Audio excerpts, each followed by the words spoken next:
সবাইকে আসসালামু আলাইকুম, ওয়েলকাম টু মার্চেস ওয়ার্ল্ডে। আমি মার্চেস ওয়ার্ল্ডে মার্চে আম্মু বলতেছি। তো আজকে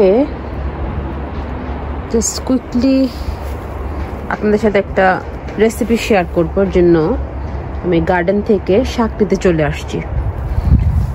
আর এইখানে দেখলাম যে একটা বাটারনাট স্কোয়াশটা কি সুন্দর বড় হচ্ছে, পাশে আরো ছোট ছোট আসতেছে, আমার জানি না কি হবে। দেখেন কি cute butternut squash, it's one kind of pumpkin. তো আমি এখন এখান থেকে আমি যে রেসিপিটা শেয়ার করব এর জন্য আমার লাগবে লাউ পাতা নিব, সব ধরনের মিক্স পাতা, আর হলো কুমড়া এখানে আছে, পাম্পকিন পাতা, এই পাম্পকিন পাতাও নিয়ে যাব। আর ওই যে দেখেন আমার লাউটা বড় হচ্ছে। আচ্ছা, আমি এখান থেকে কাটি কিছুটা পাতা।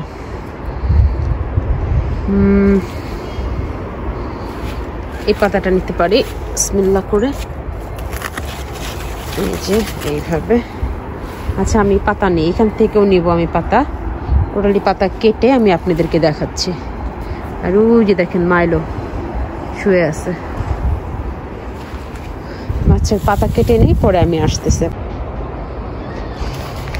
এই যে এই কটা পাতা আমার কেটে নিলাম আমি। এখানে আছে লাউ শাক আর হচ্ছে মিষ্টি কুমড়া পাতা, টোটালি এগুলো কেটে নিচ্ছে। এখন বেছে ধুয়ে কুচি কুচি করে কেটে আমি আবার ফিরে আসতেছি।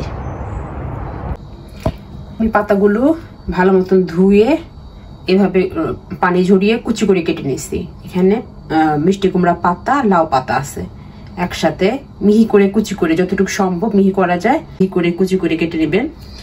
দেন এর জন্য আমি এখানে পেঁয়াজ কুচি প্লাস মরিচ, স্বাদ মতো কাঁচা মরিচ যেটা বলে সেটা নিয়ে নিছি।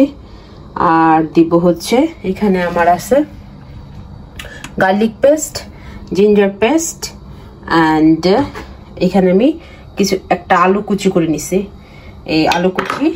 আর লাগবে আমার হচ্ছে বেসন অ্যান্ড একটু চালের কুচি, সব এগুলো একসাথে মিক্স করতে হবে। আমি এখানে এই যে চালের গুঁড়া ইউজ করাতে ক্রিপসে হবে, এটা খেতে মচমচা করবে, এর জন্য আমি চালের গুঁড়া ইউজ করছি। আর বেসন এখন আমি সুন্দর করে, একটু লবণ দিতে হবে, একটু লবণ দিয়ে দেই। আসলে এক হাতে ভিডিও করতেছি তো ওই জন্য সমস্যা হয়, এই জন্য একটু সল্ট লাগবে, আমি সল্ট দিয়ে দিলাম। এখন সবগুলো মিক্স করে আসতেছে, আমি দেখাচ্ছি কেমন হবে। ওকে, এই যে আমার ডোটা দেখেন এরকম, যাতে মুট করলে একটু এইভাবে দেওয়া যায় তেলের মধ্যে। প্রয়োজন মতো করে রাইস ফ্লাওয়ারটা দিবেন আর হচ্ছে বেসনটা দিবেন। কড়াইতে আমি এখন তেল দিয়ে নিলাম, এটা হলো ডোবা তেলে ভাজতে হবে। আর এই তো এটা হচ্ছে আমার এই শাক পাতার পাকোড়া হবে আজকে, শাক পাতা, পটাটো, অনিয়ন দিয়ে পাকোড়া। এখন আমি এটা ভাজবো, এটা করে রেখে দিছিলাম। এখন হচ্ছে ভাজার টাইম, তেলটা একটু গরম হোক, তারপরে আমি এটা দিয়ে দেবো। জাস্ট বড়ার মতো করে মানে হালকা লাল লাল করে ভেজে নিলে হবে। মনে হচ্ছে তেলটা গরম হয়ে গেছে, এখন জাস্ট বিসমিল্লাহ করে ছেড়ে দেবো। এই যে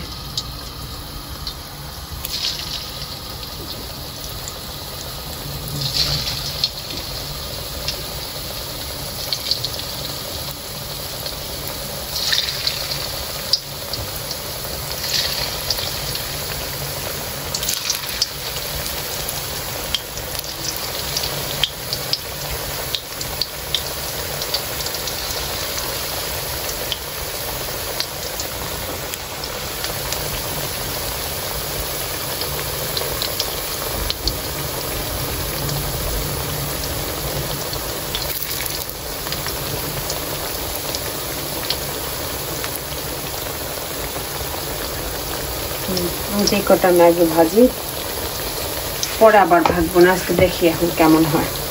একটু ভেজে মাছটা টিকে দিব, এটা এক পাশটা হোক, তারপরে আমি উল্টাই দেবো একটু।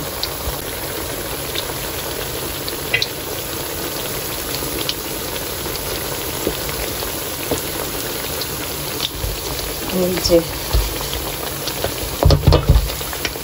লেগে লেগে আসতেছে, উঠাই দিব এখন। হেলদি, একদম হেলদি শাকের পাকোড়া। যদিও তৈলাক্ত জিনিস খারাপ, মুখরোচক।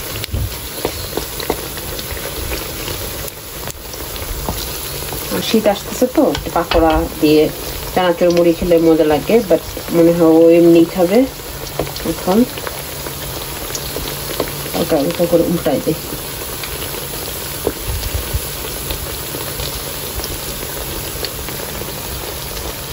কুচি পাতা হতে সময় লাগবে না, জাস্ট আস্তে আস্তে করে দিলে হয়ে যাবে।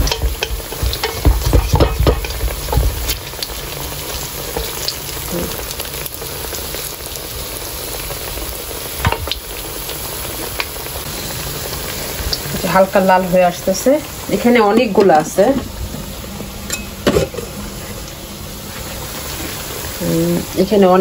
আছে, এগুলো আজকে ভাজবো আরো বেশি করে। বিকাল দিকে ভেজে আমি ক্যাথেকে দিব। আমার পাশে নেইবার, ওরা অনেক পছন্দ করে, ওদেরকে নিয়ে খাবো। এখন আপাতত এটা মাছের দিকে দেই, পরে আবার ভাজবো।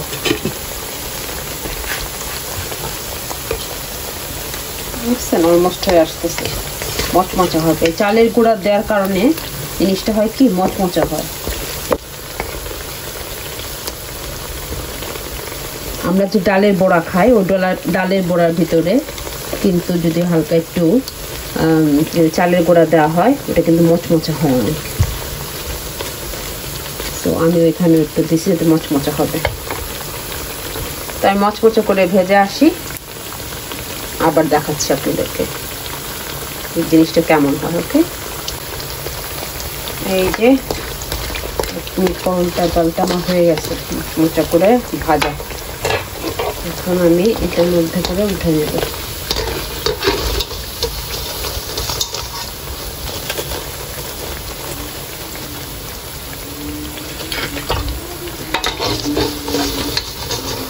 দেখেন কত সুন্দর, পুরা বাইরে পাকোড়া মতো।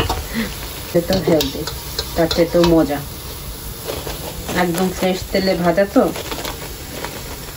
এই যে সবগুলো পাকোড়া জাস্ট অল্প করে ভাজলাম।